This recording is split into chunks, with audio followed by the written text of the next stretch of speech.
stadium lights, the tribute buzz before halftime. My heart racing like it's 4th and 5 on a Midwest Saturday night. Welcome to the Mizzou Storytellers podcast. I'm Dave Matter, and this is... Loretta Jones with Mizzou Athletics. That's right, I didn't say that. No, you didn't. No, well, Happy New Year, Loretta. Happy New Year, producer Steve. Yeah, Happy New Year, guys. New Year. Our first episode of 2025. It seems like it's been a long time. It does. It's a long break. It felt longer than it actually even was, too. This is completely unrelated, but as I looked over to say Happy New Year to producer Steve, when he first walked in earlier, I thought, man, he looks different with those glasses. And then I kept looking and looking and looking. Oh, no, he shaved his mustache. Oh, yeah. Is what it was. Did you have your mustache right before the holidays? I haven't seen you since you shaved it. No, I shaved it. That was late football season. Yeah, it was after a loss. No. No. We didn't lose any games this year. I swear you had it more recently than that. Maybe you had some, just a little growth. I don't know. But Are yeah. the glasses new? No, I was just I'm working from home today. Mm-hmm. Yeah. Came in for this, and so I just if I work from home, I just don't put my contacts in. Okay. I do that sometimes. I have new glasses, but apparently when I wear them here, they fog up They do. because of the... They're not used to the Hearns ecosystem. they're not. They need to be calibrated. Much. Which that ties into our guest that It we're going to have today. Look at I you! almost gave it away. Yeah, we have a really good guest today. He is we can share that much. Yeah. He's part of the. How would we say this? He's part of the Mizzou family. Yeah, I think that's a fair. He's fair from the assessment. state of Missouri. He's from Missouri. Huge Mizzou fan, He did not attend Mizzou, but he spent a lot and of he's time never been here. employed by Mizzou. No. But he has strong ties. Very strong ties. Strong ties. And I'm a big fan. I'm becoming a bigger fan, and what's awesome is he's a fan of the podcast as well. Yes, he is. Yeah. For more reason than one. Which, Yes. Yeah.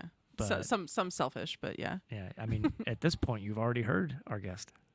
Yeah, That's true, isn't that it? is true. That is Yeah. true. Yeah. Okay. It's not producer Steve. It's not. It's not me. No. We should probably just stop talking about our guest and maybe just talk to our guest. I think we should. Okay. Tiger fans, say aloha to Hawaiian Bros, where the island-inspired flavors are positively delicious. You'll love favorites like huli huli chicken, luau pig, and the delectable Dole soft serve. Hawaiian Bros, just south of campus on Grindstone Parkway, or order at hawaiianbros.com. He's a singer. He's a songwriter. He's a Missourian. He's a country star on the rise. He's a diehard Tigers fan. He's Roman Alexander, and he's this week's guest on Mizzou Storytellers. Welcome, Roman. What's up?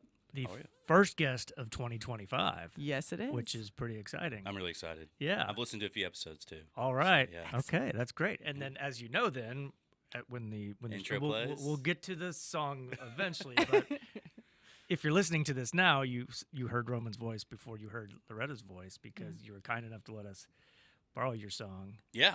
Yeah, I know. It was an And honor. Yeah. And it's Do we have to give it back? Did I don't we- know. Borrow is kind of So I've been keeping tabs, and there's a invoice you guys will be getting. okay. All right, in well, $20.25. send it to Steve Sowers. Yep. Laird Veach will handle that bill. Even before we get to how you wrote the song and all of that, like this, I think this past football season we started playing it at the end of a game when we won, and it is such a cool moment because it's not like a upbeat fast song, Yeah. but it fits the mood Yeah. perfect. Like you're celebrating, everybody is excited, and then that comes on, and it's like it becomes like a signature moment, and everyone knows the song in the stadium, and it was just awesome to experience that a couple times Yeah. this year. And Yeah. what was really cool is that when I told people you were going to be here performing and you were going to be on the podcast, and I was telling them the song, and they said, "Oh, that's that song they play at the football games." I was like, "Yes." It's interesting because like in Missouri, that's like my song for Missouri, and then anywhere else, people are like, I've never heard it, and then they hear it and they're like, oh, it kind of makes me want to be a Missouri fan. I'm like, well, good. It's a good way to recruit people. So, yeah, it's definitely really cool because last year when it released, the first version of it, that was really cool because I posted it on socials. And I remember I went into a bunch of writes because we do these things in Nashville that are called co-writes. So you go in, it's usually the artist and then a top liner, which is a writer, and then like a track person that helps build the track. They also help write it too. And I went into like 10 rooms, I think 9 or 10 rooms, and I would kind of like pass it, just throw it around. I'm like, hey, you know, like every SEC school has like their own country song. Like, you know, Tennessee's got Megan Maroney, or well, Georgia technically, and then Morgan Wallen and Connor Smith and Dylan Marlowe's got his thing. It's like I want Missouri to have that. I was trying to figure out if I can match that. And so I'd go into these rides and I'd be like, hey, I want to write a song about Mizzou. And a couple people were like, why? And I was like, well, why not? They're like, well, I'm not from Missouri. I'm like, well, I am, and I could help you write this. So the day that I threw it out, and not to jump ahead of anything, but there's a guy named Jared Scott and then Lucas Scott. And Lucas is from Iowa. And I think he played football at the University of Iowa. And then Jared Scott's from Kansas City. Just that happened to be the combination that day. It was really weird. Wow. And Jared and I have been friends, but we don't write that much anymore. He's kind of become a really big writer. So he's constantly booked, and he's writing with other writers, not just other artists. And so he's been slammed. And I was like, hey, man, like, I want to write a football song. He's like, about the Chiefs? I'm like, no, not about the Chiefs. I think Taylor Swift's got that locked down for a minute. I was like, no, I want to write a song about the Missouri Tigers. And he's like, well, lucky you, I'm a Tigers fan. Oh, that's so awesome. cool. Okay, we're locked in there. And Lucas Scott's like, well, I'm not a Missouri fan, but I did play football at Iowa, and our colors are black and gold. So perfect. And as we saw at the bowl game, Right. Yep. you know, so it was really cool. And we wrote it, and I was like, this is, in my mind, I was like thinking it needs to be a hyped up, like pump up song to, you know, like an anthem.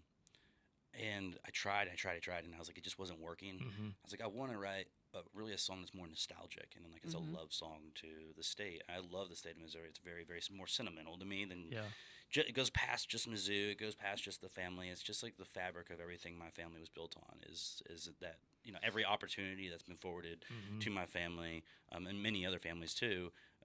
Missouri gave us that opportunity, and so I'm really, really grateful for that. And so we wrote the song. I pitched it to my team, and they were like, no. Really? Like, this is, you're not a football artist. Like, your stuff is not football. It's not football music. So you're feeling really good about this song. You're ready to present it, and they're like, yeah, no. Well, so I don't like being told no, but I'm really cordial about it. So I'm like, you got to pick and choose your battles with anything. So, and I'll probably make a good husband because of that. But I remember sending it to my publisher, my manager at the time, and I was like, hey, I want to release this song. And they were just like, dude, it's not really your brand. You know, your brand is not that. You're more into like, you know, suave kind of country, sultry kind of stuff. I was like, yeah, but this is really important to me. I don't care if the song even never does anything. It's just really important to me to put out. It's also part of my story, you know, of who I am. And he's like, no, sorry, dude. And he was cool about it. He's actually from Poplar Bluff, Missouri. Okay. And actually, my whole label is weirdly from Missouri, just like loosely. Like one of my guys is from Hannibal, Missouri. Okay. And all of them been in Nashville 20 plus years. But wow. And so, anyways, I pitched a song, told no, and I'm like, well, maybe I'll pitch it to David Nail. You know, David and I are good friends, and he's a Missouri fan. So I'm like, maybe I'll pitch it. I'm like, you know what? No. All respect to David. This is my song. This is my song. And I was like, I was on tour at the time. I was going to go out that weekend, and so I posted the song on socials. And a guy who's no longer here at this university, but I sent him the song, and then he posted it on Mizzou Athletics page. Yeah. And I was like, I'm going to just go behind my team's back, which I don't usually do. But I was going to do it my way or the highway. And usually I'm not hell-bent on something. I'm usually like, my mind can be convinced to change songs and whatnot, but this one I was really bent on. And I was in Detroit the night before I teased the song, and it did okay. Yeah. And Athletics posted it the next day. Well, that day happened to be the day that Mizzou was playing K-State, and Harrison made that big kick. Yeah. So I was like, I'm going to post a video of, like, when he makes that field goal kick. I didn't even know the field goal kick. I'm like, if he makes it, this can make a great TikTok. Sure enough, he made it. Yep. And that video popped off, and it just kind of did its thing. And then my team was like, Roman, come on, man. We're still not going to release it. It needs to do this amount of numbers for us to release it, to justify. It's a very niche song. It's for the state. So I went to the tattoo shop, and I got M-I-Z. I was drunk. It happens. And I went and I got M-I-Z tattooed on my forearm. Uh-huh. And I was like, I guess I was in my mind, I was like, I'm going to show them. And I went to the office on Monday morning, in the label office. They were like, why did you do that? I was like, I don't know, but I want to release a song. They're like, yeah, fine, you can release the song. And next thing you know, it led to what we're doing today. Man, So that's awesome. That's a really cool story. And you sang it at down in Nashville when Mizzou was down there for Yeah. a game. Yeah. We had an alumni event the night before, and you said the band, it was a house band, and they didn't know the song. No, I mean, it's so Nashville. I was like Yeah. such a Nashville thing because I don't play down on Broadway. Yeah. You know, either on the road or I'm in the studio. And so there's so many talented artists in Nashville. I mean, you saw when you're down there. There's Yeah. so many people that just everybody can sing, everybody can play guitar, like Jimi Hendrix, and it's absolutely incredible. But I was like, I got down there and I was like, hey, do you guys know the song? They're like, no. Well, we just heard it today, but we don't know it. I'm like, okay, well, this is gonna be interesting. But I'm like, wait, hang on, I'm in Nashville. They're pros. Yeah. They can handle this. And I got up there, and they all had in-ear monitors in, which allows them to hear. And they're like, can you hear? I'm like, nope. And they're like, all right, well, we're good. I'm like, okay, sounds good. I couldn't hear anything. Yeah. Like, it was literally just external sound. You couldn't hear anything on the stage. So I was like, well, this is going to be really interesting. So I was just listening to the drummer. I was trying to keep beat with the drummer and just try to, memorize my pitch. Yeah. Wow. And you mentioned that to me afterwards, Loretta. If you hadn't known that, you would have thought you and that band had played for years. Well, That was I'll like- credit to the band because Yeah. they learned to form around, the artist, which is really cool. It was such a cool moment. Yeah. But you're right. There's just always so much live music happening on Broadway, and that's Yeah. that is what those people do for a living. Yep. And so they're used to doing that. Yeah, that's their 9 to 5, 5 to 9, sometimes, or 5 to 2 a.m. I mean, Yeah. The song really, it was perfect for this year because we had so many football games that were down to the wire, and there was so much emotion and drama, as you know, watching them. Oh, yeah. And then the comebacks, the Brady Cook comebacks, and then it was like this exhale at the end of the game, and then the song comes on, and it was perfect because it was Yep. like, and especially the last game when all the families are down there with the seniors and they Yeah. had the song playing. It was just a perfect moment. I remember it in the moment being like, picture this, remember this, because this is a really unique. Such a Missouri moment because it was a Missouri song by a Missouri guy during a Missouri football game. It was just perfect. Missouri fans, I mean, it's a love letter to Mizzou football, but it's really a love letter to Missouri people, Missouri fans. It's no secret. I mean, Missouri football, history is a little spotty. Yeah. I mean, it's Fair been to spotty. say. I mean, the SEC is a tough conference, and even before that, I mean, even back in the day in the Big Eight, Yeah. it was tough. You had Oklahoma and whatnot, and I mean, obviously Kansas, unfortunately. But like you had a lot. It's a spotty history. It's been a really rich history, but like any team, it's really only as good as the fans, and the fans are really loyal, and I love that, and it's always made me really, really happy. I think sometimes those bigger schools, not a dig on them, but they're so. Alabama has been so used to being so good for so long. It's just they don't know any other way, and you're starting to watch this. Like everybody's like, "Oh my God, what do we do? Alabama's not doing good." I'm like, guys, you have no idea. You have no idea. Hold my beer. It is a part of just doing anything in life. You're gonna have a spotty time throughout your life. I mean, you're gonna have ups and downs, but the lows are not very low because the fans always keep it really, hype and. It's really special. Yeah. So that song is. I remember last year I went to I think the last home game. It was Florida. It was senior night, and the song came on when they were going and picking up their rocks. And that was really cool. I thought that was really, really sweet. And the music video. I don't get emotional, but the music video for last year definitely got me really hit me in a soft spot. Very cool. Very cool. Well, so you grew up a Mizzou Tigers fan, but I had we no choice. Right, but like we're both from the Kansas City area, and sometimes people can be swayed to cheer for a different team on the other side of the state line. So why was it diehard Mizzou in your house? Well, I have a lot of family from St. Louis. Okay. My mom's side's from St. Louis, and I think St. Louis is like Missouri City. Yeah. It really is. The fans are really loyal. I mean, the Cardinals, you had the Rams, the Blues, and if you notice, you talk to any of them, and now they're all kind of Chiefs fans too, which I've always been a Chiefs fan. Yep. But they're just super loyal, really loyal fans, and so my grandparents, who are really important to me, my papa, I can always tell a story about him later, but he fought in Vietnam as a Marine, and he's got this big Missouri flag, and it hangs in our house, and my family's home, and it's just really cool. I mean, it's just one of those things. It's like it makes you really proud to be where you're from. And so I feel like I've never associated with the Kansas side. And no dig on Kansas. I just feel like Kansas City. You can dig on them. It's okay. Yeah, it's And I'm not afraid to say this, and I'm very open about it. I don't even care if it's controversial to say. I really feel like Kansas City. I love Kansas City. My family's from there. I'm from there, but there's not a lot of support from Kansas City for Mizzou, and it really frustrates me. You listen to any sports radio in Kansas City, it's always about K-State and Kansas. Yeah. And I understand Lawrence, Kansas is 45 minutes away, Right. but Missouri's an SEC school. Everybody wants to be associated with the SEC. yeah. It is the elite conference, and so it's like I would love to see a little bit more support from KC for them, and so Yeah. that's and I think Mizzou has more than deserved that and earned that, and so I guess that's even solidified my decision to be more. Sure. So So you grew up in the Parkville area? Parkville, yeah. So in conjunction to like KC, it's about 15 Yeah. on a good day, 15 minutes straight shot, and then 20 minutes, on a traffic day. Uh-huh. But I grew up.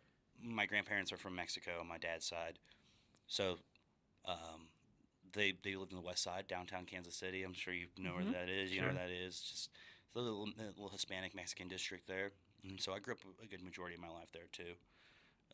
And then Gladstone, like North Kansas City area, and then moved to Parkville a little bit later. But I claim Parkville because my mom's side family lives there. My dad lives there now, and so it's really cool. Mm-hmm. So when did music kind of enter your world? We were talking about sports on the way over here. You wrestled in high school, and you wrestled as a youth, and wrestled in this building. Oh, came to wow. camps all the time. Yeah. In historic State Kearns. wrestling. Yeah. There you go. When did music kind of take over, and how did it take over? When I found out who Elvis and Johnny Cash were, and I was like 7 or 8 years old, and I remember, like, I was in the back seat, and my grandpa had this 1998 white Suburban. I think it was a 99 or 98 Suburban, and I'm trying to remember. I was in the back seat, and my sister was in the front seat, and she was starting to enter her teenage years. Mm-hmm. I was like 8 or 9, and he put in Elvis in the little tape player. He still had the tape deck in there, and it was "Burning Love," and then it was like "How Great Thou Art," the gospel stuff. Yeah. Wow. And I just remember like hearing that and being like, "Whoa, what is that?" And she was like, "This is terrible. Turn this off." And my grandpa was like, "No, this will change your life," and it really did change my life. Wow. My first tattoo was an Elvis tattoo. I mean, I went all in on it. I was a diehard Elvis fan, still am. And then Johnny Cash, and I tried to always imitate Johnny Cash. My uncle had a country band.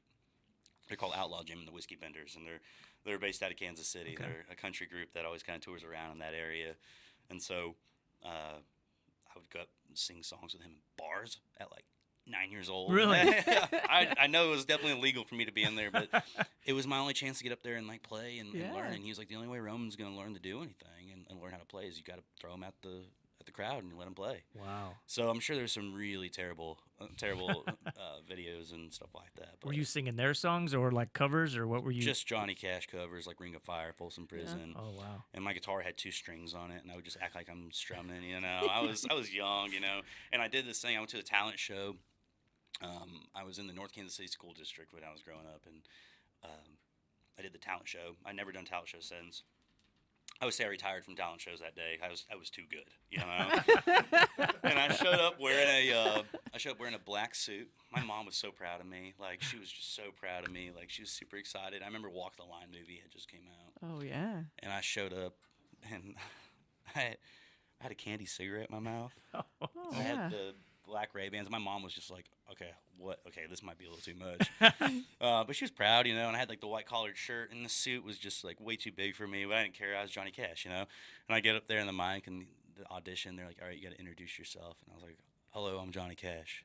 And they thought it was kind of cute, whatever. And then I did Folsom Prison Blues. And when I did the whole I shot a man in Reno just to watch him die, I did the scene from the movie where he takes the gun, the guitar up to his shoulder and acts like it's a gun, and I got booted from the talent show. Oh no. I thought it was clever. Oh yeah. They couldn't just ask you to not do that.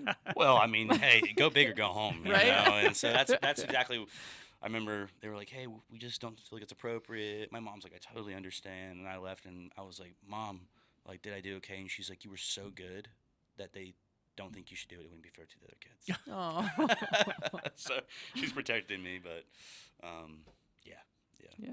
That's So was it always country music for you? I mean, Yeah. obviously, if your uncle had the band, Yeah. did you ever dabble in any of the other genres or think about? Yeah, because I got a Gibson Les Paul. I bought an Epiphone Les Paul, which is like the off-brand. It's still a good guitar, but when I heard Slash from Guns N' Roses, I remember being like, I want to be like Slash. So I got like the black jeans and the black shirt and would roll my sleeves, and this is like middle school, like 8th grade. So I went from being like a country boy to wearing like athletic clothes to being like straight up rocker. I was like Revolt, and and then meanwhile I was going to my little suburban house. Of course. But yeah, no, and I had like spiky black hair and whatnot, and I got a Gibson or a Epiphone Les Paul, and then I worked at my grandparents lived in like Camden County, Missouri, like down by the Lake of the Ozarks, and so I would go and help chop wood and like pick like blackberries with my grandpa, and he would pay me for that. Wow. So I'd work 2 summers, and I bought a Gibson Les Paul, like a real one. I got the Appetite for Destruction / Les Paul, which was his signature guitar, because I wanted to sound like, I wanted Welcome to the Jungle to sound like Welcome to the Jungle. And so, I got that, and I bought a wah pedal to make it sound like the bending, he does, and I got into rock for a little bit, and then I remembered I got into high school, and I did a show at University of Arkansas, Fayetteville, and I saw that sorority girls liked country music, Oh, okay. and I was like, here we go. I'm going to become a country singer. Time to pivot back. Yep. But a story about Mizzou, though, I was dating a girl, a longtime girlfriend I had, and she was on the dance team here, and so I thought I was just super cool. I was like, I'm dating a dancer here, and so and then I would ask my mom for like $20. Hey, Mom, can I have $20 to go like up to Mizzou and like go watch a show or something like that? So I was like a junior in high school or a senior in high school, and I drove up, and there was this guy playing at the Blue Note, and I remember he had a flat bill hat and a gold chain, and he came out, and I was like, who is this guy? This isn't country. This is not country at all. And sure enough, like, he got in the crowd, and all the girls were freaking out over him, and it was Sam Hunt. Oh, wow. Nice. And I was like, I want to do what that guy does. Yeah. Whatever it is, I want to do what he does. And that was the day I decided I wanted to move to Nashville. And so, day after I graduated high school, I moved to Nashville, Tennessee.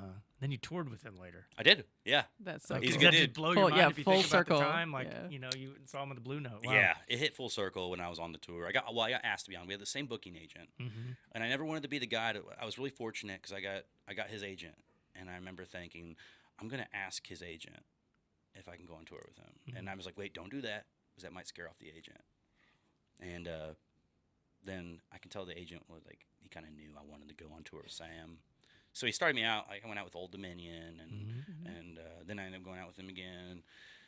Like Billy Currington, like all these guys I like really looked up to. But Sam was the one. I remember he was super important because number one, the music was fantastic, and then two, it was so revolutionary for the time. I mean, that was unheard of to get music like that. And now you look back and you're like, oh, that's definitely a country record. But it was super groundbreaking at the time, and I remember like it was such a big part of why I'm here doing what I do today. And I got asked to be on the tour with them, and I was like, oh, okay, this is like a full circle. This is like that full circle moment everybody talks about. That's and so incredible. the first show, we actually in Kansas City, we stopped in for the night because we were headed to Omaha, Nebraska. And we stopped in, and all my gear got stolen out of the back of the trailer. I mean, probably $50,000 worth of gear. Oh my gosh. All my in-ear monitors and guitars, and I'm like, oh, I'm toast. I'm done. They're gonna kick me off this tour because I'm not showing up to the first show. And then I was like, wait a second. So I called Guitar Center, and I called all these different like places I can rent equipment. I called buddies in Kansas City. I'm like, can I come grab this piece of equipment? And sure enough, we made the first show in Omaha and rocked. And I remember Sam was walking out to the stage, and I didn't know that he knew my name. And he was like, Roman, like, what's up, man? And I was like, oh, dude, not much. It was playing cool talking to him. And that was like, okay, this is real. I'm like actually like hanging with this guy. Wow. That's So, yeah, that blows my mind. Just actually what you just said. It's like you just assume like, oh, everybody that tours together, they all know each other. Like you guys are friends. most of them never talk to each other. I'll be That's honest with you. crazy. Even Like with this- opening acts, like the main act doesn't know the opening act. Most of the time, the opening act never has a conversation with the headliner. It depends on who it is. Yeah. Wow. Sam always went out of his way, and we actually have a mutual connection. through spouses and stuff like that. Okay. His wife and stuff. So he's a good dude. And then his brother is a publisher for one of my guys who has a co-venture with my publishing company I'm on. So it's all super small town. It's super connected. You guys saw Nashville is one of those cities. It's like I feel like everybody knows everybody. Yep. You run into everybody you see, and so it was definitely really cool. But yeah, most artists never talk to the headliner. Interesting.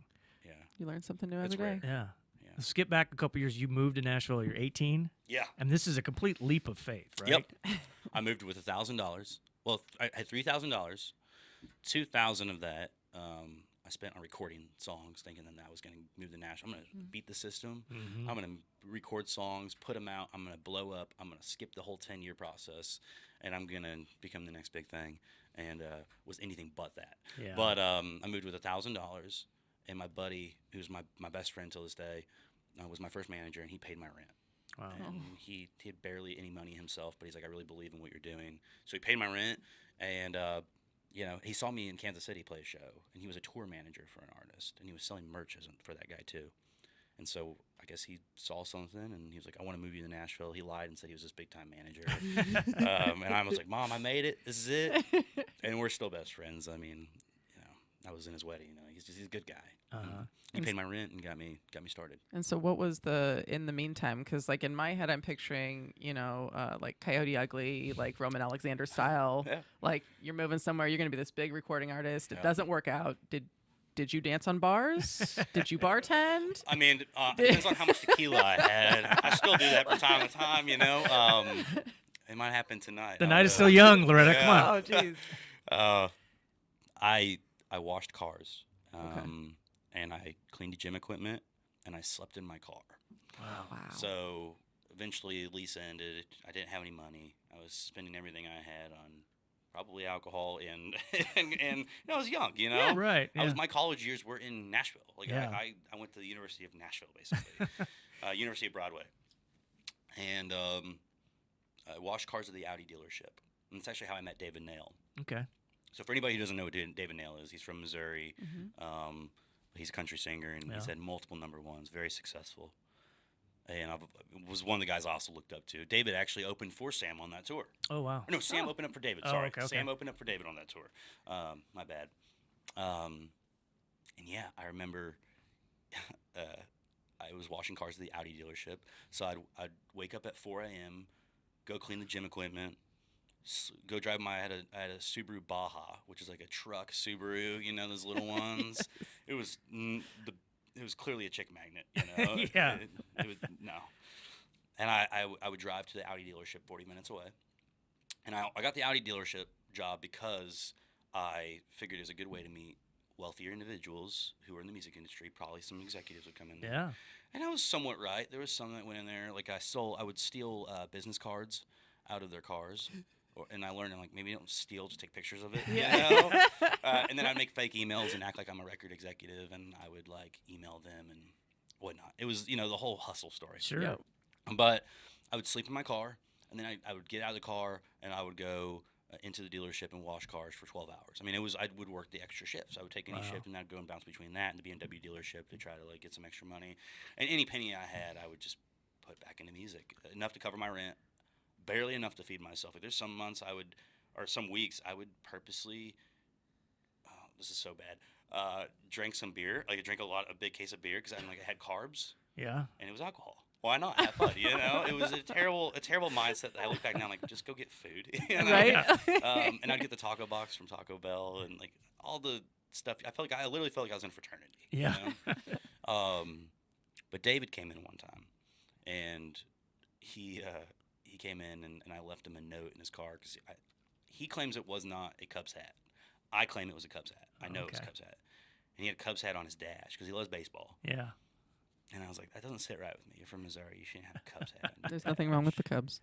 Are you a Cubs fan? My husband is a huge Cubs fan. So is producer Steve. Hey, all good. But they're from Illinois. Yeah. Okay, that's So- cool. Hey, that's very fair. David is not. He's from Kennett, Yes. Missouri. Yeah, and so I wrote him a note, and I was like, I thought I was being funny. Mm-hmm. And I was like, slightly ashamed that you have this on your dash. Go Cards. Something along that line. Uh-huh. And I remember he came in and, like, to the dealership again and like just like looked at me like, oh, that's the kid. I'm like, oh, dang it, he knows. He knows it's me. I thought I was getting away with it.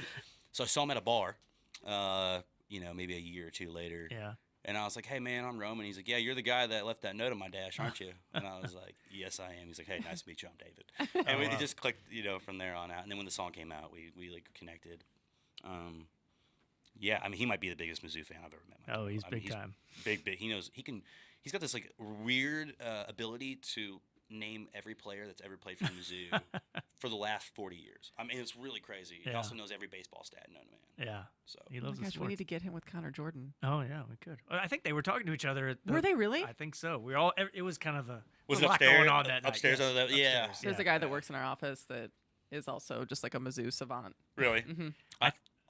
Everybody was kind of talking to everybody, so maybe it happened. I'm not sure. Yeah. I wasn't there. I was holding down the fort here. Oh, sorry. Yeah. You missed. I would lie and say you didn't miss anything, but it was a good night. It was a lot of fun. I have social media. I know. Wait, you weren't at the bowl game? No, I was not. I thought you were. No, I was not. Huh. Must have been some other very attractive tall blonde. Because I saw you, I was like, "Hey, it's good to see you," which I think is such a weird thing to say, because like in Nashville, everybody says "good to see you," and I'm like, I've never seen you. Yeah. So we're always saying "good to see you." It's a casualty of your profession and My mine as well. apologies, No, I'm but you sorry, always do yeah. that, like, "Oh, hey, nice to see you again," and I'm like, never mind. But it's okay. I do the same thing. I say "nice to meet you." Oh yeah. I'm like, Yeah. if we've met, I'm sorry. Like, I'm a human. I'm gonna forget. Yeah. I'm sorry. I can't help it. So. All right, so you're washing cars and you playing at night. No, Bars? I didn't really play any at the bars. I did. A lot of them wanted to be 21 and up in Nashville. Okay, you weren't so there yet, I yeah. wasn't 21 Oh, yet. wow. And So you're writing songs. I was writing. Yeah, I would write with just buddies that I knew. I'd connect with like on Instagram. And so how it all started was I was washing cars one day, and I remember it was 102 degrees outside, and I was wearing black pants, and I had like the porter like mechanic shirt on, and I was so miserable. I was like, I just want to go home. And I thought about like quitting a couple times, and gosh, I'm trying to think. I'm trying to remember. It's been so long. My buddy called me, and he was a merch guy for bigger country artists and a tour manager for Justin Moore. Okay. So he calls me and he goes, "Hey, there's a spot open for you to be a merch guy. I put in a fake resume for you. I lied on your resume. So just prepare that you've done this before. You've been a merch guy, but we got to get you out of that job, man. Like you're. I'd come home, my knees would hurt because I'd be bending down, cleaning the wheels, and I'd have like bruises, and then like the blood would start to push to my knees, and I had swollen knees all the time. It was terrible. And I was like, okay, well, when do I start? He goes, tonight at midnight. You get on the tour bus and you go. I'm like, I've never been on a tour bus before. He's like, well, you're gonna learn. Yeah. Have fun. And he just like gave me a rundown, and it was Shenandoah, which is one of my favorite country bands of all time from the '80s. Mm-hmm. And I got on the bus, and they were all asleep. And so I got the little door code to get on the bus that night, and they had all the merch loaded up for me. I had no idea how to do merchandise. But I remember, anyways, before that, I went on my lunch break. I went home and I went and grabbed all my mechanic shirts. I did the total wrong way. You should not do this. But I was rebellious, and I was young and naive, and I put my shirts down in the break room because I did not like my boss. And he was a Cubs fan. He was actually a really he knew a lot about the Cubs. He was actually a really nice guy. And I put down the shirts, and I left, and I never went back. Oh Wow. Yeah, terrible way to do business, but I left, and I got on the tour bus that night, and I woke up the next morning, and the lead singer from Shenandoah was in the front lounge of the tour bus, and he was like, "Hey, you our new merch guy?" And I was like, "Yeah, I am." He's like, "Hope you make it longer than a weekend." I was like, "Oh boy, it's gonna be long." And I ended up becoming really close to those guys, and they've been really important to me. But I went from doing merch for Shenandoah to Easton Corbin, to Juddy Messina, back to Easton Corbin, to Juddy Messina. Then I'd fly out to Vegas to like work with Rodney Carrington, the Vegas residency stuff. Yeah. And you said you liked Vegas, so I do I've like been there. Vegas. I've been there before, and I enjoy it. And I got to do a lot of cool things. I got to see a lot of stuff. So, enlighten some of us, maybe just me. Mhm. What does that entail, being a merch guy? Like, because in my head, you're like, oh, I'm standing there selling T-shirts. Oh, you are. Clearly, that's not the only thing you're doing. But like, why was that such a huge learning curve? It was okay. So what was really important about merch is because you learn I figured, okay, I'm gonna be on the road all the time. There was one year I was on the road 172 days, Wow. and we'd stay out. We'd go out west, and you could fly home, but I would stay out. I'm gonna, I'm single. I have like really no bills to pay at home other than my rent, and so as long as I cover that, I have per diem, so I have money in my pocket at all times. A lot of it was cash under the table.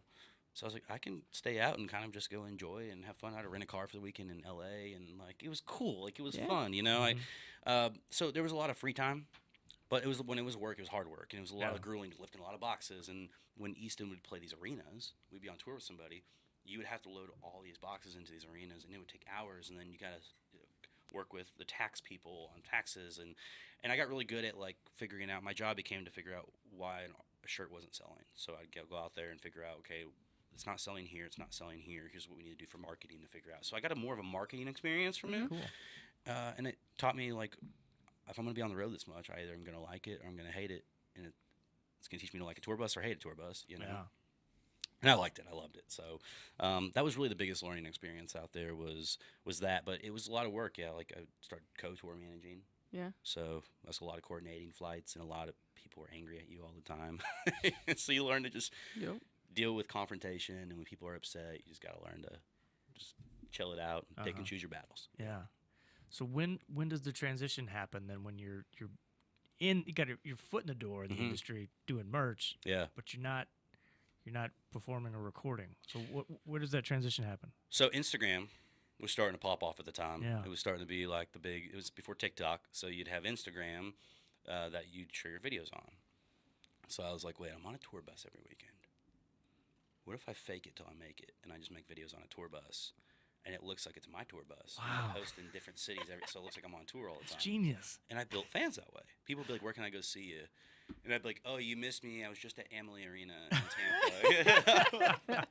And terrible, like, now I look back, I'm like, it's so cringe, but I was so desperate. I wanted it so bad. I wanted it more than anybody. In my mind, I wanted it more than anybody. That I started making these videos, and they started doing really well. And nobody was biting, no offers were coming in, but I was building a social media presence. I didn't care about the record deal. I cared about building loyal underground fans, because that's, at the end of the day, that's all we're going to win, is from touring and building fans and connecting with people and doing interviews like this. Like, you do a million of these interviews, but they're all really important, and they all play a vital part in your mission of what you're doing. And you get to meet people, great people that way. But I was at Amalie Arena. That's where I mentioned that. I was at Amalie Arena in Tampa Bay, Florida, where the Lightning play. Yeah. And it was Dan and Shay, Easton, and I think Alabama, like the band Alabama. Oh, wow. It was really cool. It was really interesting. Jake Owen was there too. So I was counting in merch, and I got this DM from this woman. Her name's Heidi Hamels, and her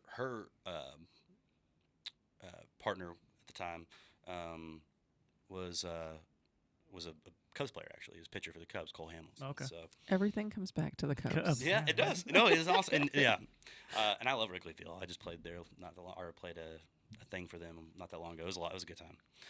So I got an email from her, and she was like, "Hey, would really love to talk to you. I'm starting a publishing company / record label, and would love to connect."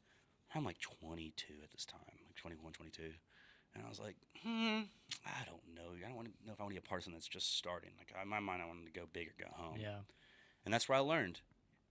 Sometimes if you grow with people and they see your passion and they see your mission and what you have, and you grow and you develop together, I mean, it's unstoppable. It really is. The sky is the limit, So she offered me a publishing and record deal a little after that. And then I didn't have to work anymore. I got to work and focus on music full time. And so for the last 6-7 years, it's been fully focused on professional songwriting and being an artist. Yeah. Was there any blueprint to doing it that way? I mean, had anyone else? You're like, hey, this guy figured it out doing this on Instagram. So maybe I've never heard of a story like that. I think before that was Kane Brown with Facebook. Oh, yeah. He got big from posting Facebook videos, and I'm sure there's other artists, on like YouTube, that post. they were kids. Or Yeah, whatever, I mean, YouTube was the big one. I mean, Yeah. Facebook was big. Instagram was big. Instagram was like the TikTok back then, And that wasn't that long ago. I say back then. It really wasn't that long Yeah, ago. no, I'm like, no. Just things this- move so quick these days. I think that just happened. It literally just happened. I think about it now, because somebody said to me last year, and it rubbed me the wrong way, and then I kind of used it as a motivational. Somebody said you've reached the top of the mountain. You touched the top of the mountain before. Like we want to get you back up the top of the mountain again. I was like, if a few tours and one really big song off my first EP or two big songs off my first EP and touring and getting if that is the top of the mountain, I don't really know if it's the mountain I want to climb. I better find a different mountain to climb. Yeah. Like, I'm trying to go bigger than anything. That's my mindset. Yeah. And then I was like, you know what? No, just play into it. Just play their game. And sure enough, it's worked out. It's been okay. But, yeah, hopefully that answered the question. Oh, yeah. Yeah. Absolutely.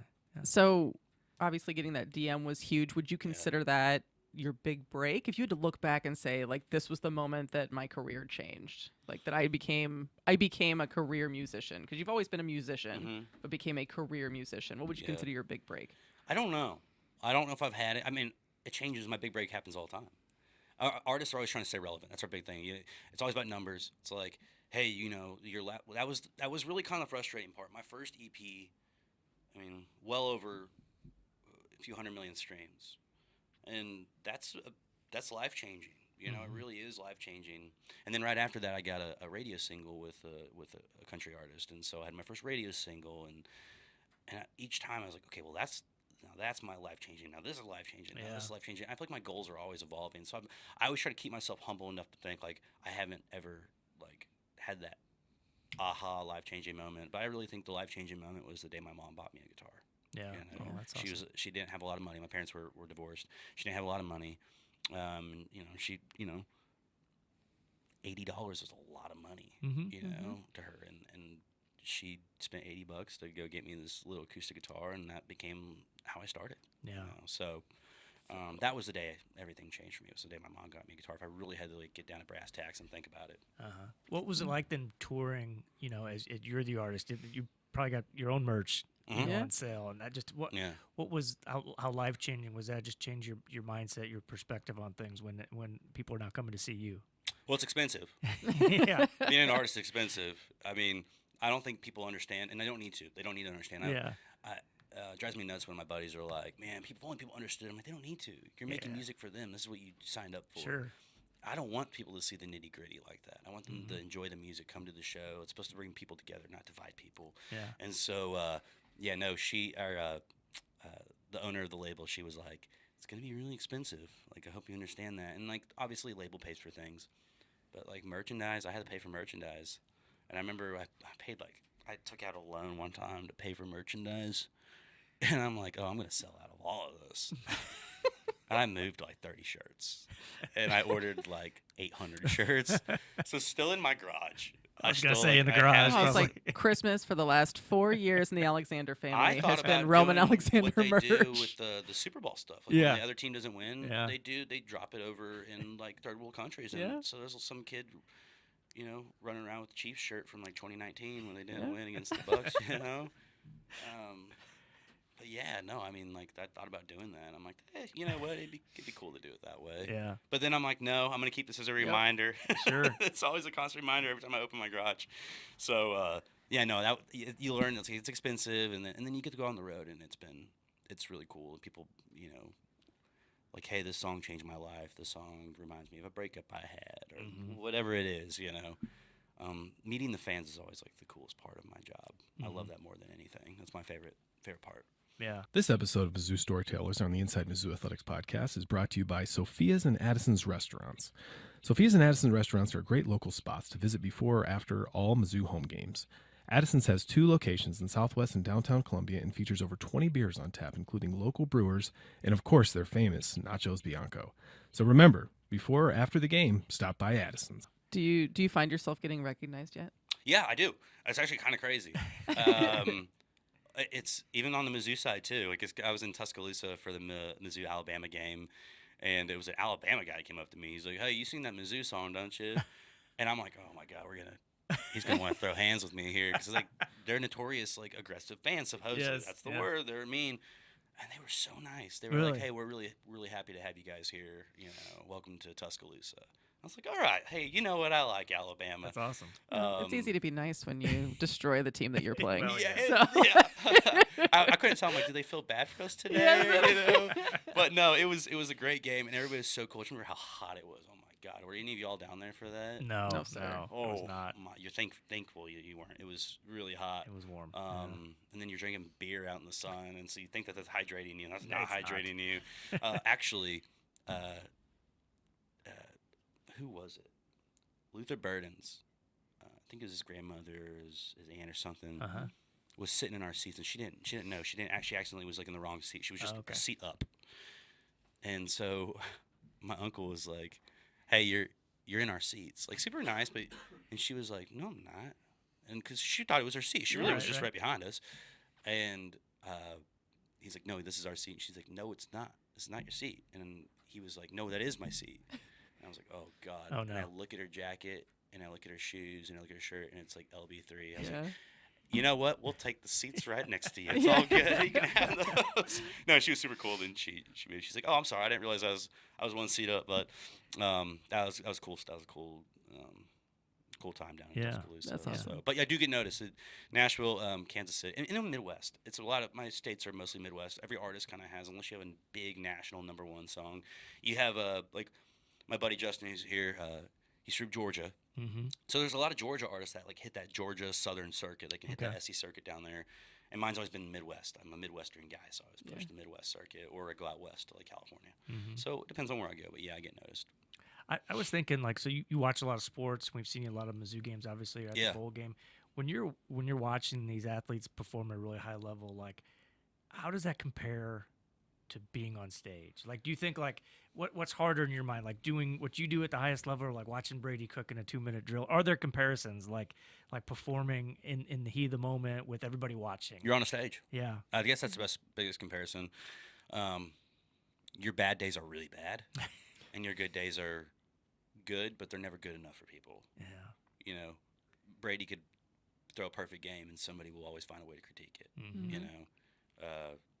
You know, like Harrison could make the longest kicks last year, and it was just still some people would always critique. So I think that's the tough part is Yeah. just being able to do anything under pressure. And pressure isn't just having players run at you or a label telling you what to do. Pressure is also, you know, having to meet expectations for yourself. Yeah. I think you're your biggest challenge at the end of the day. So I guess it's not with any sport. You know, every sport to me is individual to a degree because, yes, there might be a team sport, but it's individual when you're out there because you have to be in the right mind space or headspace. Yeah. Mindset and headspace to perform. So And you are a wrestler. That's like being on the stage. Yeah. It's like Yeah. the ultimate. I mean, you're on a team, but you're an individual out there and on a stage more than anything. and I played rugby too. Oh, okay. Wow. And that was rugby and wrestling were the two sports. I played football too, but that was the two sports I really played. That rugby is more of it's an individual sport in my opinion. Like it is a team sport, but you're so spread out on the field, and it's quick decisions and quick hits. That's where I wanted to come to Mizzou to play rugby. I was like, I wanted to play rugby at Mizzou really bad because I was like, I can go to Mizzou and like hang out with all my buddies and play rugby, and that didn't happen in Nashville. So Well, So you found a good path. I'm curious. You talk about performing on stage. Sometimes I know kind of hip things, but I've seen I know, Okay. right? Yeah. So I've seen the trend lately that everybody's showing all these. You're like the hip These- mom. Like, yeah. I'm not a regular mom. Yeah, well, that's good. I'm a My cool mom's not mom. a regular mom either. That's cool. cool We mom. like cool moms. Yeah. But the trend is to show all of these artists that practice their sets while running or doing cardio Yeah. or crazy. I think I saw Pink has somebody stand on her stomach Yeah, I don't do while that. she sings. So I didn't know, Yeah. like, does that go into any of your training? Like, do you Yeah. do any cardio? Do you do any performance training to be on stage and to be singing that long? Does cigars count as like cardio training? I guess in the wrong way. As breathing maybe? treatments and Yeah. stuff? I do. Yeah, I do. Fitness is really important to me. In the wintertime, I get a little chunkier. Like right now, It's It bulking happens. season. it is bulking season, Mhm. and it's because like country music does take off the month of like November and December. Like I haven't written a song since December 6th or 7th, and that feels like an eternity to me. But It was like a month ago. I know. Really? I know. Wow. But it's like it's a muscle. You have to work it out every day. Like your Yeah. brain is a muscle, and singing's a muscle. Your vocal cords are. So if you take a month off, you know, like before I played down at the bowl game thing, which was only 2 songs, but that was the first time I'd sing in a while. Really? You know, it really took a minute to kind of acclimate. It takes a week for your muscles to kind of like get weakened. Mm-hmm. But in the summertime and even the spring and fall, I am training 3 times a day. I'm in the gym 3 times a day. Morning is cardio, and I say the gym. The third time is singing. I focus on that, and then the second time is weight training. So I'm always doing something to stay in shape. You know, It's pretty cool. This is a boring question that every artist gets asked, but like the art of songwriting, like what's your method? What's your process? it's different for everybody. Yeah. There's a standard method, which I said was like co-writing in Yeah. Nashville. So the artist would go in the room, and then you'll have a top liner and a track guy. And I guess for me, I'm not a lyricist. I really don't claim to be a lyricist. I really rely heavily on the amazing songwriters in Nashville. My buddy Justin back there is a fantastic songwriter. He has a way with words that maybe I don't have, and that's okay because there's like strengths that you play into. There's like certain strengths that he might have that I don't have, and you just got to learn. And rather than keeping it as like a divide, you like, okay, well, you're better at that. You have to put all egos aside and just be like, you're better at that. This is gonna help me write the songs that didn't get the job done. And then I cut outside songs too. Like I'll record other people's songs that I didn't write. So I guess that's one process. That's how I do it. I'm more of a melody. I love melodies. I love like, what are people going to be able to hum to and sing to at a show? That's what my brain goes to. So for you, what comes first, the melody or the lyrics? Yeah, So melody you come up comes with a first. melody, and then you go to a writer and you say, "This is what I've written. Can we put words to this?" I'll either will go and be like, I have a melody, or I have an idea, like a song title. Maybe I don't know what it's about. And then sometimes I go in and I'm like, I have nothing to say today. I have no idea what I want to write about. And they're like, okay, well, I have this idea. And then like, oh, well, that sounds cool. I'd write that.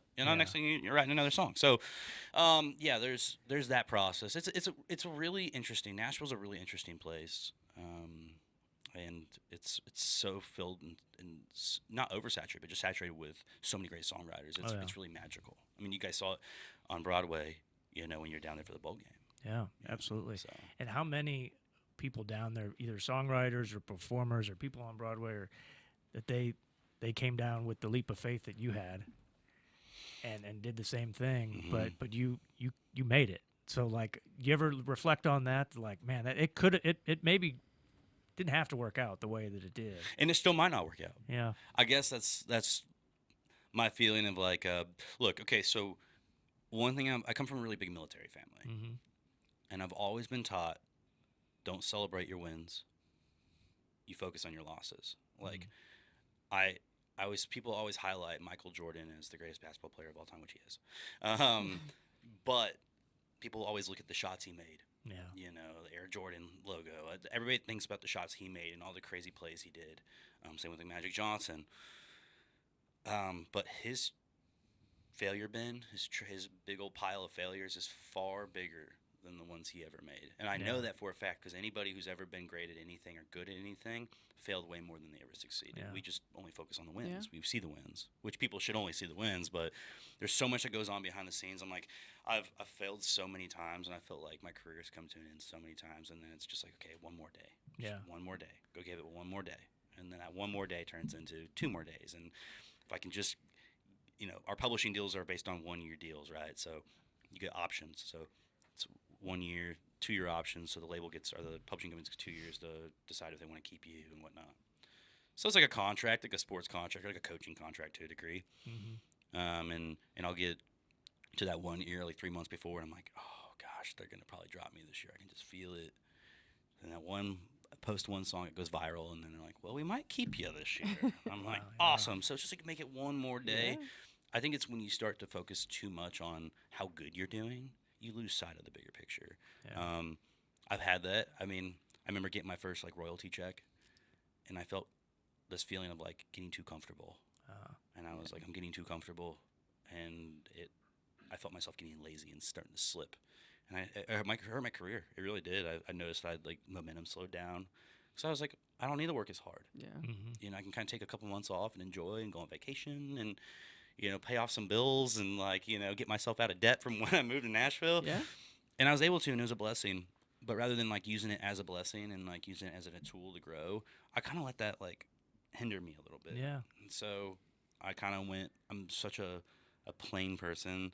Like, there was a period of time in my house, I only had 1 fork, 1 spoon, 1 knife, 1 plate, 1 cup. And I did that on purpose, 1 bowl. because I was like, I'm gonna keep teaching myself to be a minimalist, get rid of my TV. And I was like, I don't want to be comfortable. When you get comfortable, things fall apart. So I'm always trying to live my life to be uncomfortable. Interesting. Yeah. Wow. I could adopt that. We got a lot of forks and spoons in my house. We don't have enough spoons. Come on over. We you bars. don't Well, y'all got a lot of enough mouths to feed, so, you know. I just We got do. dogs to feed, you know. All right. So, in an alternate universe, if you were not a musician, what would you be doing? Military. Okay. Yeah. Which branch? Well, my family's all Marines, so a few Army in there too. I don't know. You know, it's like I guess whatever military entrance exam score I can get, they can potentially get me a better job. Was that ever a thought? Like when things were getting rough in Nashville? Were you Never in Nashville. Never. I've never thought about quitting in Nashville. Never really truly thought about it. I've threatened it a few times, but my sister, I brag on her a lot. She's really, really important to me. She's really special. Played football in high school. Played rugby. Still plays rugby. Wanted to be a Marine since she was 3 years old. And she wanted to be a Navy SEAL at first. And my grandpa, who fought in Vietnam and was, you know, really decorated Marine, was like, hey, to be honest, girls can't become Marines. Or we can't become Navy SEAls. They just couldn't. And then she was a little girl. He's like, but, you know, you keep trying, you might be the first. You never know. So she joined the Marine Corps. And she always wanted to go to combat. She was going to be a special operations Marine. And women weren't allowed in. Yeah. And she ended up becoming the first female in the Marine Special Operations Program. That's so cool. Passed through the indoctrination process, and was the first woman to ever go on a team deployment, like the small Special Operations team deployment as a radio operator. And she was in the Battle of Mosul in like 2014, 15 when they invaded Iraq and the Mosul invasion with ISIS and all that. She went to Africa for the whole, you know, ISIS campaign down there. She was, you name it, she's done it. Got out of the military, and she only uses it as like a sliver. She doesn't really care. She's not talking about the military career. She became a staff sergeant and very decorated. Has her jump wings and all that special operations stuff. It's really cool. And then she became a wildland firefighter. She got out, and then COVID kicked up. She became a paramedic in LA during that time. Wow. Or an EMT and wildland firefighter during COVID. That was crazy. And then she became a structure fire. She lives in Kansas City now. She's a structure firefighter and paramedic now. And then she's like talking about potentially going and trying to figure out how to become a flight medic or become a SWAT team medic. You know, because they'll hire. Well, I'm feeling pretty useless I today. know. It's really cool. It's So amazing. I've always, a part of me, it was like, it's in my blood. It's in my DNA. I love the military. I think that's one thing. Okay, so my hobby, I race cars. So I guess in an alternate universe, I probably, if I wasn't military, I think I'd be racing cars. But my parents just never had the money to do it. It was a very expensive sport. In this past year, you know, fortunate enough that I was able to go race Formula 4. Did you really? Wow. And got into that. So Formula cars are a big passion of mine now. And like trying to get into race Porsches and stuff like that. That's been kind of like my goal. That freaks me out. That's awesome. It's a lot of fun. It's exciting. It's so thrilling because that's an individual sport. Oh, yeah. I mean, it's just you in the car, and your mistakes cost a lot of money. And they don't cost you. Luckily, you have a team that will. I was fortunate to get to go in August and go test in F4. Wow. And I got in the car, and they're like, "Hey, it's gonna be really strenuous on your body. You know, you need to be in really good shape. It's hard on your neck. It's hard on you pull G-force, 3.5 to 4 G-forces per turn. Going 180 miles an hour, you know, and you're that low to the ground, and so it feels like you're going 300 miles an hour. Yeah. And I was like, I got this. I get out there, and the accelerator hits, and I'm like, oh my god, this is so fast. And the guy gets on the radio. He's like, you're not even redlining it yet. You got to get it up on the rev counter. I was like, oh my god. So I was like, all right, here we go. And the brake points are so fast, and the car stops so fast, and it accelerates so fast that blood vessels were breaking in my arm from the gosh. G-forces, wow. and my neck was like trying to hold my neck up all day the next day. It was wild. So in an alternate universe, to answer your question, I would race cars. That'd be what I Very do. cool. So It sounds very cool. Not I'm an adrenaline not very junkie. exciting. So I like that stuff. I've bungee jumped. Like I like all that kind of stuff. I won't do that. Oh, okay. See, that's like There you got one. that's like scary. told you to I'm a me. cool mom. Skydiving and bungee jumping, absolutely not. I'm all about it. It's cool. Like I love the idea of it. How is that different scary than going like 200 miles Because an in a hour? race car, you're kind of safe. You're locked in. You're so secure. You have the harness on the neck brace, the helmet. I mean, the only way you can really mess yourself up in a race car these days are so safe. I don't even know how you could. So, I mean, Okay. bungee jump. It's just you. If that rips Yeah, it was snaps, just like it's over it with. was just strapped. Yeah, it's pretty cool. Where'd you do that at? Colorado. It was probably like Was it in the mountains? 20 years ago. I mean, the place that I did it was in the mountains. I didn't jump off a mountain. Okay. Yeah. So you weren't a cool mom yet. No, I wasn't a cool mom yet. No. Okay. No. I am now though, Now you because got I've got the your stories. cool mom card. Yeah. You're just a cool girl. Yep. Now you're a cool mom. Yeah, I was a cool young woman. Uh, All right, should we go into our rapid fire? Absolutely. Okay, so we got 5 questions for you, Okay. Roman. Don't spend too much time thinking. Just kind of what comes to your mind. real quick too, though. I love Sophie Cunningham. She's awesome. She's a friend of mine, and I saw the bobblehead. Yeah. And I have a buddy in Nashville who's obsessed with Sophie. Okay. He's like in love with her. And I'm like, that's such a random, like, you're not even a Mizzou fan. You're from Tennessee. He's like, I'm from Alabama. He's like, I just love Sophie Cunningham. She's such a great basketball player. Like, he knows all of her stats and everything. Oh, wow. And I was in his house, and he's got a Sophie bobblehead. So I was Oh, like, this is is so random. that one? Yeah, it was that one. That is random. She's great. Well, I think she's going to be in town this week, right? Yes. Oh, there you For go. the game today? No, no, she's got her tournament. She hosts a the tournament Sophie now. Cunningham Classic. Okay, that's okay. High school tournament. Nice. Yeah. So, Excited. all right. Okay. Would you rather do odds or evens? I'll do the odds. Okay. Good. Okay. What's your favorite meal when you come to Columbia? Not necessarily the restaurant, but your favorite meal. CJ's wings. How hot?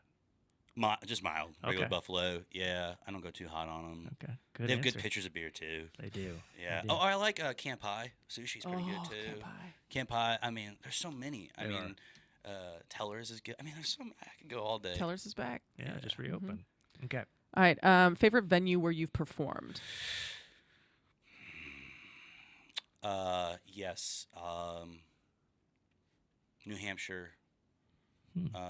It's the most amazing venue. I'm trying to remember what it's called. New Hampshire was not on my bingo card today. It's called the Bank Pavilion or something like that. Okay.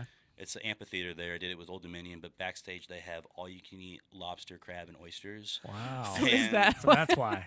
Well, yeah, I know it's rapid fire. I'm sorry, but I got No, it's okay. I ate too much and I got myself sick from it, and I had to go on stage, and that just was really miserable. But it was a good time, and they have a pool back there. They have a par 3 course back there. They have jet skis. They have Wow. wakeboarding. They have like little bungee. I mean, it's the coolest thing ever. Backstage or just like the venue itself? has- Backstage, just for the artists. What? Mhm. You could have bungee jumped and you didn't? Well, I mean, like they had like the courts for wakeboarding. Oh, Yeah, okay. I still wouldn't bungee jump. He also just ate a ton of seafood. So. Yeah, I'm a foodie. I love food. They have IV stations, so you can get an IV if you want Wow. to. I got an IV. I didn't even need an IV. I got an IV. Yeah, just you for the heck of know? it. Yeah. Hey, why not? Oh my god. All right. Free. Your favorite Mizzou sports memory? Last year, I mean, it was just such a cool. I mean, this year's been great too. Every Mizzou year's been great. I guess. Well, when I was younger, it was like maybe 2009, 2010. I went to the last game, like Mizzou versus KU at Arrowhead Stadium. That was pretty cool. But I don't know. I think last year was really special just because of the song. Getting to do the homecoming, like hitting Big Mo was pretty cool. But like Schrader and Cook and like Luther and Mookie and like Harrison, having them all together, those was so cool. Yeah. Last year. The game where it was homecoming when you hit Big Mo. Mhm. I was in.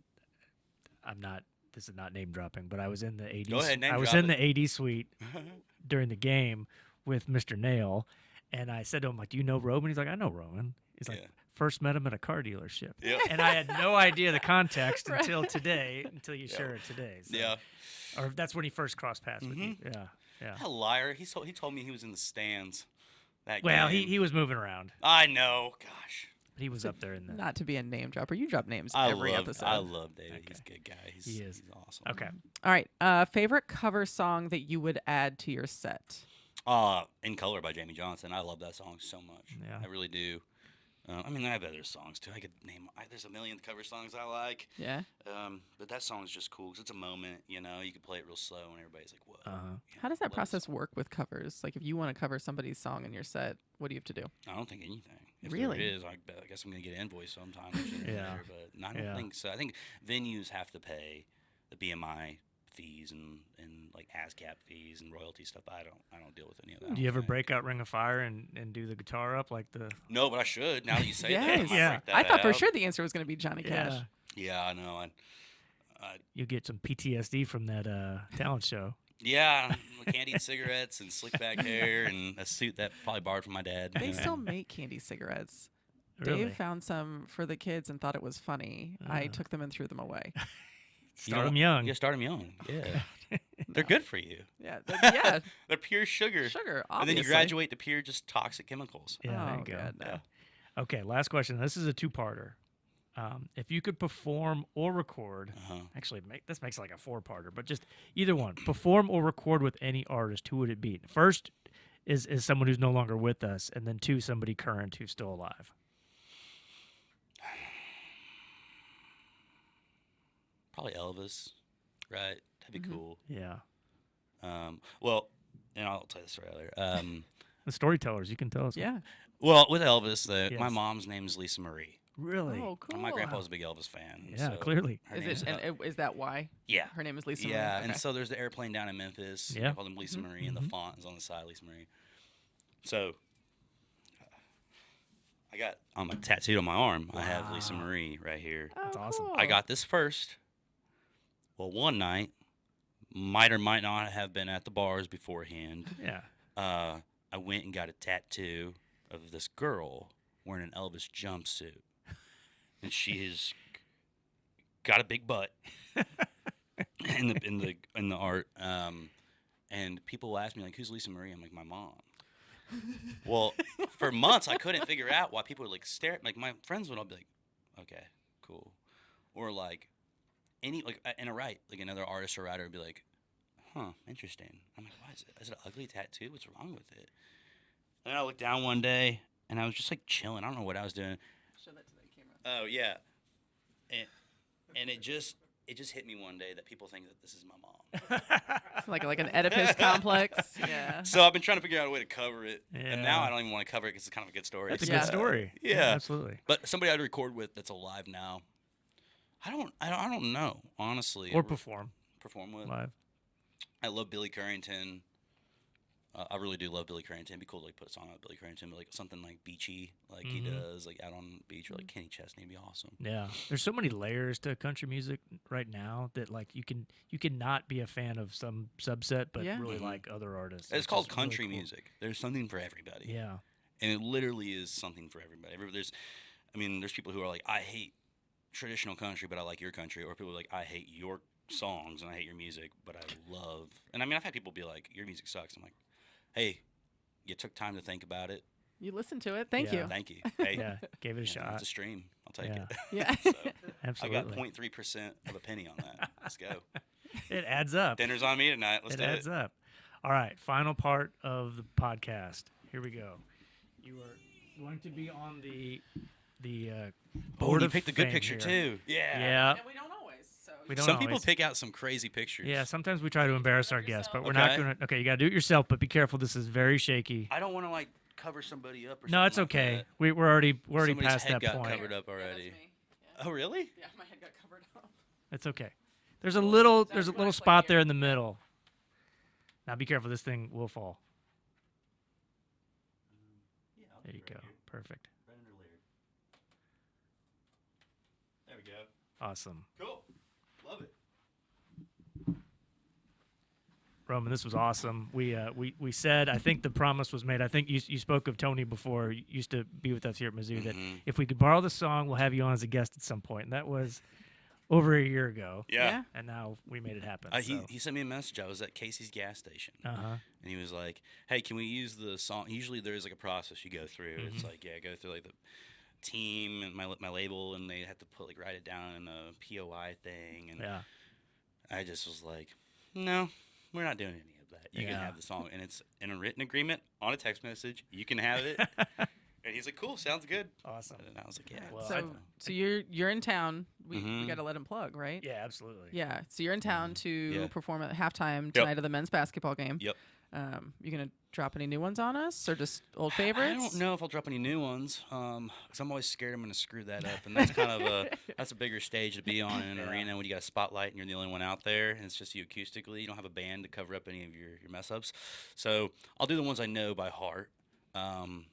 You know, probably won't do Missouri in my mind or anything like that. No. You know? Why would you do We've that? heard Why- that Why plenty. would We I don't do know. that? You know? And then this is your chance to plug. What do you have going on? Honestly, I'm going to be teasing a lot of music. Just so much new music all the time. We have so much done right now. I mean, this last year I kind of took it off so I can record. Yeah. And we've recorded, a dumb amount of music. I mean, like, it's a blessing because usually you don't get to do it that much. And so I'm going to be putting out a lot of music this year, and it's time. I need to. And I'm ready to go to radio. I want to go to radio. Yeah. So that's probably the game plan. And so, where can we find your music? Where can they hear it? Like vinyl, any CD shop. You know, Okay, no, yes. like Street Side Records. Yeah, Yes. totally. Yeah, Camelot. I forgot about Camelot. What's the big CD place that used to be back in the day? It was a big CD shop where you get CDs and stuff like that. It was real famous. Thinking Street Side. Yeah, that was more local. You know what I'm talking about? Yeah. Yeah, Sam Goody something was like one that. too. Circuit City. Circus City. Oh yeah. Best Buy. Yeah. But you can Instagram is Roman Alexander Music, and TikTok's a big platform these days for me. And that, and then Spotify and Apple Music and any streaming platform. If you have it on your phone or if it's available on your app store, there's music on there for you. Very cool. And no dates yet, but you are touring in the spring and summer. Yep, we're working on it right now. So, and my manager will get those dates before I do, and then I'm like, hey, are we touring? And she's like, yeah, we are, but I'm not telling you right now. And I'm like, okay, sounds good. So I don't want to get my hopes up or anything. Will there be stops in the state of Missouri? There has to be. There always has to be. Okay. There's one place I don't play very often. That's St. Louis. Mm-hmm. Okay. So I've really been wanting to get into St. Louis more. I feel like we've always skipped it and kind of gone to the college towns. You know, it's easy to go to Columbia. But I know one goal is the Power and Light District of Kansas City. Oh, that'd be Oh, fun. yeah, that's a great The venue. main stage there. So. Yeah, for sure. Well, Roman, we really appreciate it. We love learning more about your story. I think just the story of the song itself is so awesome. I mean, it's just like a classic, like, you talked about being a little rebellious. You kind of went against the grain on that one. Yeah, I'm still and rebellious. You didn't listen to the folks that had advice for you, and then you got the song that is absolutely treasured by Missouri fans. And it's such a great story. One thing I'll say before we get off is like, I will not lie to you. I'll be honest. I had so many people that were like, we don't want you to just get solidified as the Mizzou guy. Yeah, You know, and I'm not though, because it is a niche thing, right? Mm-hmm. Not everybody's a Mizzou fan, right? Right. I'm in the country, so it's an amazing way for me to still be able to build a market here in the state of Missouri, still connect with the university and Mizzou fans, and in a way, I feel like the song almost makes me an honorary alumni. So, We'll talk to President Choi. Yep. Maybe we can see if we can get a degree or a diploma. yeah, That'd be great. it would be a degree in probably partying if I used to go here. That's but, all right. yeah. I mean, Probably few not of the us only have A one. had degree and a good Yeah. time. Yeah. Not the only one in this room that maybe has one of those. So, all right. Well, hey, really appreciate it. Yeah, This has been appreciate awesome. it. Yeah, Thanks thanks guys, for coming. appreciate it. Thanks Yeah. a lot. Awesome. Thanks for the gifts. This episode of Mizzou Storytellers on the Inside Mizzou Athletics podcast is brought to you by Shelter Insurance. Ranked number 1 in customer satisfaction for auto insurance in the Central Region by J.D. Power 5 out of the last 6 years. We're your shield. We're your shelter. What a guy. What a guy. He was That was- awesome. That story is crazy to me. So many stories. Well, Which one? At 18, to just Yes. like up and leave and live out of your car and survive on beer and Yeah. wash cars. God, that, my knees are awful, and I was thinking about how painful that probably was.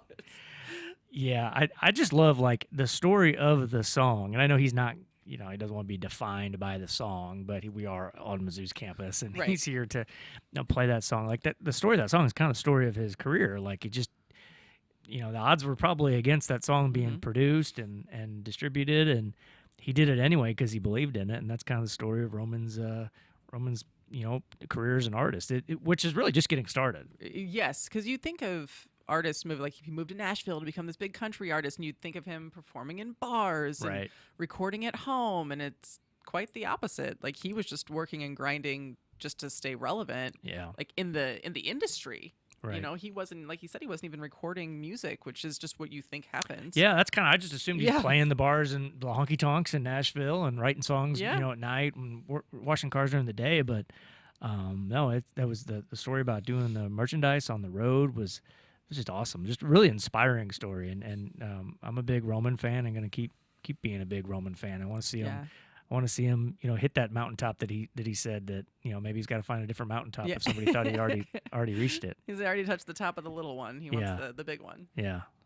All right. Hey, we talked about his merch. Uh-huh. I've got some merch. I've got Christmas presents, and I saved it for the podcast. Is it 'cause Mizzou Storytellers merch? Let's not. Hopefully, Sonia's not listening because we might have violated some licensing agreements here. Hold on. Hang on. This is not great audio. Ask for Hang on. forgiveness, not permission. Okay. One of them's a size bigger, so whoever has the bigger size. And I went off of our database of sizes, so I wasn't just assuming. Oh wait, we can open it at the same time. For real? This is for Oh real. my God, Dave Matter. It's late Christmas presents. Oh, I didn't give you anything but my It's friendship. fine. It's Yeah. it's okay. This My is presence is your present. check these out. Oh. All right, so whoever has the bigger one, I was like, does it have our names on the back? Steve has the bigger one. I was gonna do that, but I Perfect. okay. Perfect. I guessed right. Oh my God, this is so cool. Okay, I got myself one too, but I haven't worn it yet because I wanted it. Look at that. Thank you. Yeah. Thanks, Dave. How about that? It's really nice. I want to come back from lunch in the office today, just sporting it, not going to say anything. Hey, anything we can do to get the word out. I'm gonna wear it around Coach Drink. Be like, hey, I'll wear it to podcast. the game tonight. Yeah, That's there what you I should go. do. Let Coach Gates see it. That's nice. There's a really cool Wow. podcast. Yeah. Okay. Anyway, all right. I wanted to save that for the pod. That was really 'cause- cool. Thank Thank you. you. Oh, you're That's very welcome. nice. You're welcome. And we're not selling them, so it's, I don't think it violates any copyright. Was that just like a Christmas project for you and Nurse Molly? Did you guys get a press in the basement? I actually tried to get it done a while ago, and it didn't happen. So I turned it into a Christmas present. So I love it. yeah, Thank you. you're welcome. Uh, Where were we? Talking about holidays? We haven't done a podcast since the holidays. It's been 84 years. No, we haven't. And even though I was home for what felt like 84 years, Oh my gosh. because I didn't go to Nashville as we covered Oh yeah. with Sorry. Roman. I was holding down the fort here. Big Alabama State game. Yeah. I helped out with Well, you that. appreciate that. But I've been saving the story because we talked about you want me to save stories Yes. for air. So it's the first Yes. time you guys hear these. Okay. So my son broke his hoverboard that he got last year for Christmas. Yeah. But the girls still have theirs. So it's been fairly With traumatic. the seats on them, No. or just like, the hoverboard. like the hoverboard that I would break my body Okay, on. okay. Yes. So he broke his. Has wanted a new one for a while, and we're like, well, buddy, you gotta take care of your stuff. You gotta take care of your stuff. And that was the one and only thing he asked for Christmas, right? Mhm. And so we were gonna get him one. Didn't say anything. We're like, well, buddy, you already had one. Maybe you should just save up your money. And Mhm. I had ordered it it was like 2.5 weeks out, and it was supposed to get delivered on time, and it kind of kept getting pushed. But it Yeah. was supposed to be there on Christmas Eve, right? Ordered it from a large retailer. I won't say because I actually do love this retailer. This was Timu. just- yeah, obviously. Wish.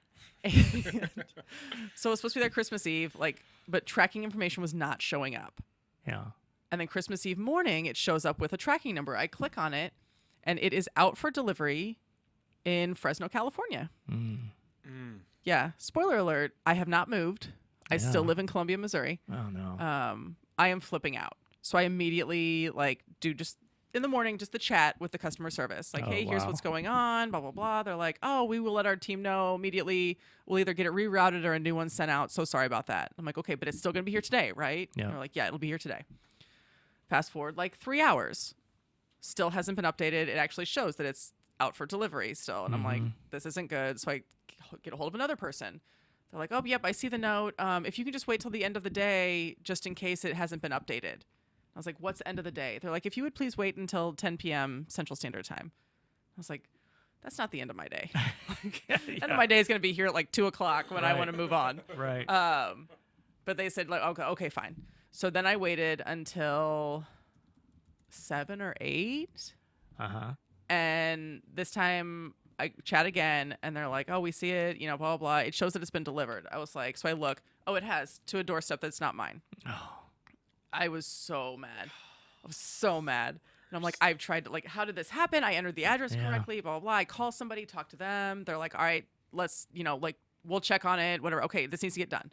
So then that night, Dave and I are wrapping gifts, like last minute gifts that we had to wait till the kids went to bed. And I chat again to be like, hey, haven't heard anything. What's going on? Blah, blah, blah. I was assured this morning that like it would get shipped and I would get a refund. And they're like, no, we can't do that. I then proceeded to call and talk to definitely an outsourced customer service. Sure. And it's like 10:30 at night. I am in my basement screaming. Just so many, like, no, you said. They're like, we can offer you a $5 coupon as an apology. I said, a $5 coupon? What are we doing? So, like, the end of that story is Loretta has a breakdown in the basement because my son's now not going to get his big gift for Christmas. Man. And it showed, like, the next morning, he was excited about all of his gifts, but he's like, oh, I thought I would get a hoverboard. Which normally you kind of want to be like, be grateful for what you have. But that was what he was supposed to have. And so I told him, and he's like, oh, okay, but it's different because it wasn't there, right? Yeah. Okay, so that was Christmas. Fast forward to, oh, man, I think it was January 2nd. Oh, wow. We get a package delivered to the house. And I'm expecting something, but I didn't think it was coming that soon. Yeah. Completely separate. And I go outside in a box. I bring it in. It is that mofo hoverboard. It is. I was shocked because I've already gotten the refund at this point. Okay. Because they did the refund that night. I was like, fine, just process the refund. I'm going to call corporate next week. I'm going to do this. And Dave's like, give yourself some time. Like, settle down from this experience. But they'd give me the refund. And I had Free already, hoverboard. and now we have a free hoverboard. And it's crazy because we almost, I mean, right after Christmas, I said, buddy, we'll go get you a new one. And I looked at all the places in town so we could go physically get him one in person. And nobody really had any in stock. Yeah. Except for either like a super cheap little kid one or like a $200 and some big one that I love you, Roger, but no. Yeah.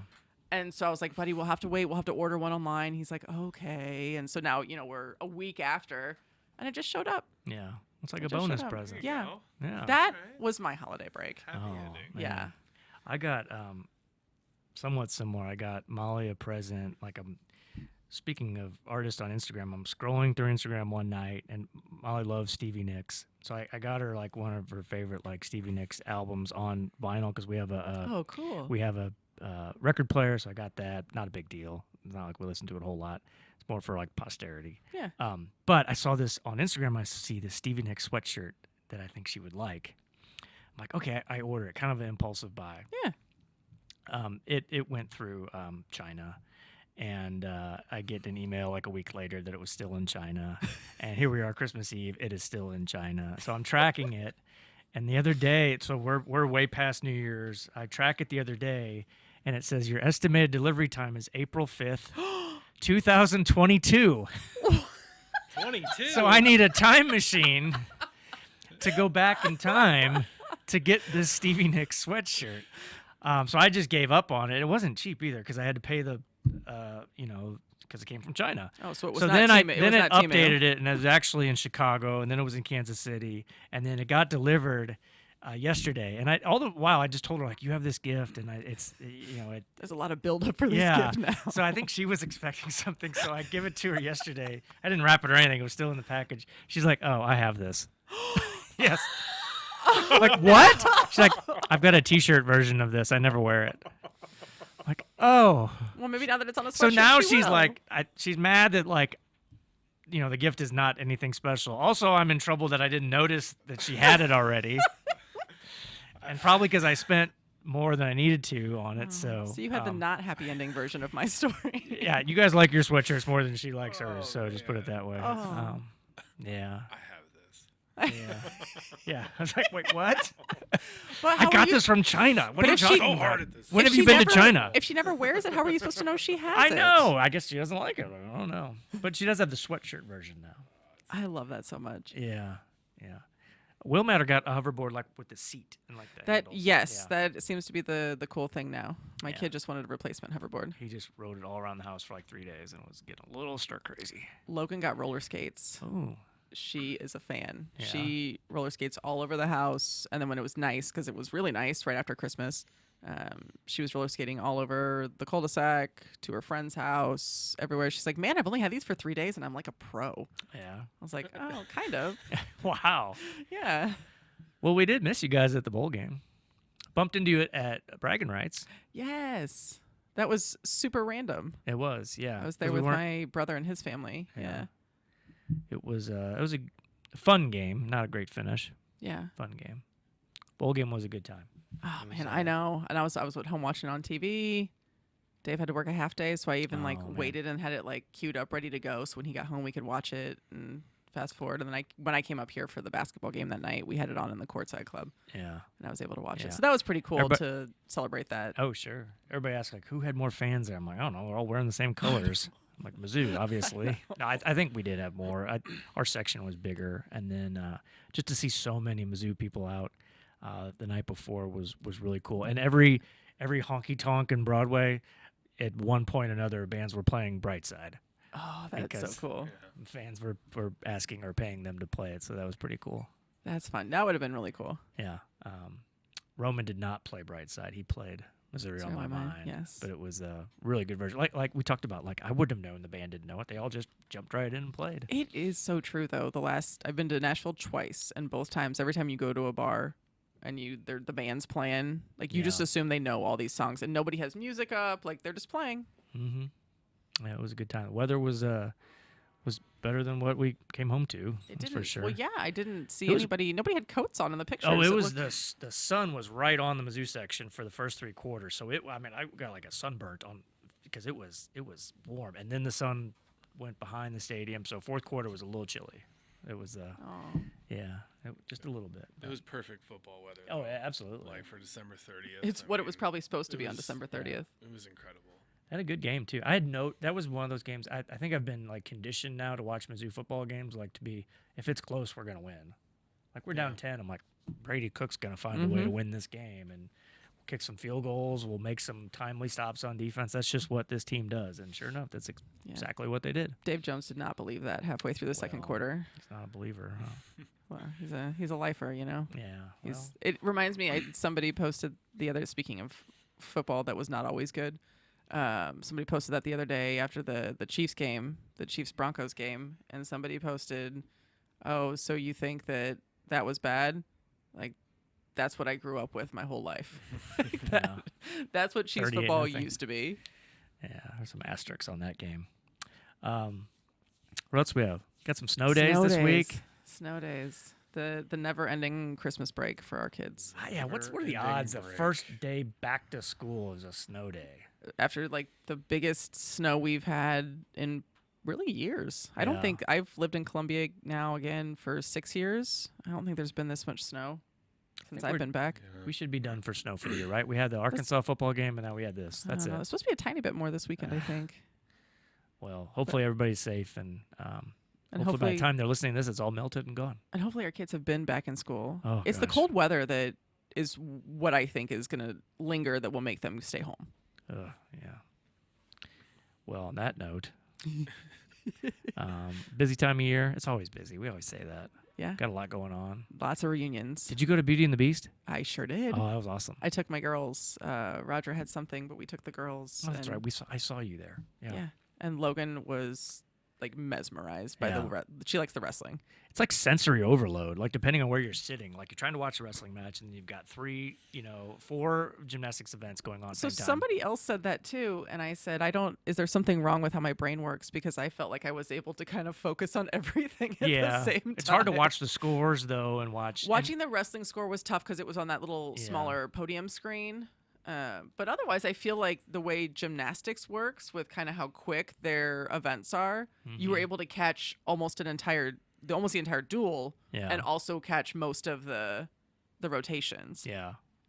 I told my staffs, guys, I know we always evaluate how things went afterwards. I'm like, let's not nitpick on this one. Nobody in the country is trying to do something like this. Put 2 huge events on at the same exact time. So it's kind of great on a curve a little bit. When On you the look at that. outside, it looked great. Yeah, it did. I thought it went really well.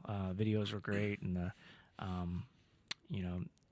wrestling's going through some tough times right now with all the injuries they're having, but still a really proud program, and they put on a great Absolutely, and performance and a great show. And don't sleep on Cornell. No, it's a good program. And huge shout out to the facilities and operations. Oh my Yeah, for gosh. sure. Because we played South Carolina at a 6:00 game the night Yes. before, so there's a lot of people that only got a few hours of sleep. No Because they doubt. spent all night setting that up. Yeah. changing Yeah. from a basketball Our facility venue and event to staff. gymnastics venue, and a wrestling Mhm. venue. Yeah, in a venue where we don't have those sports. Exactly, Yeah. Yep.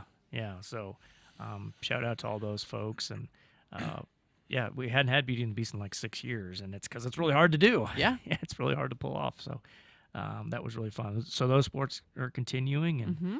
gosh, we were in meetings the other day talking about baseball and softball coming up here. Yeah, pretty baseball soon, posted 40 days until their home opener. It's while like, we're oh my buried gosh. in snow. Yeah. Well, we'll have plenty to talk about here in the coming weeks, but it was great to kick off 2025 with our friend Roman. Yeah, that was pretty cool. Yeah. Our first, like I said, non-Mizzou. I guess he's auxiliary. I wouldn't say like affiliate. He's not a student athlete or an employee or a coach. He's a friend of Mizzou. A friend of Mizzou. Yes, And he's got some new gear now too. I know. Yeah, he needs to rock that on stage as he's going around the country. I'm hoping. That's what I told him. I said I need you to rep Mizzou in Nashville and everywhere else. Yeah, I'm sure absolutely. he'll have some on tonight. All right, are we done here? I think so. Okay. Our best Mizzou moments have yet to happen. This is Mizzou Storytellers. I'm Loretta Jones. I'm Dave Matter. We will talk to you next week.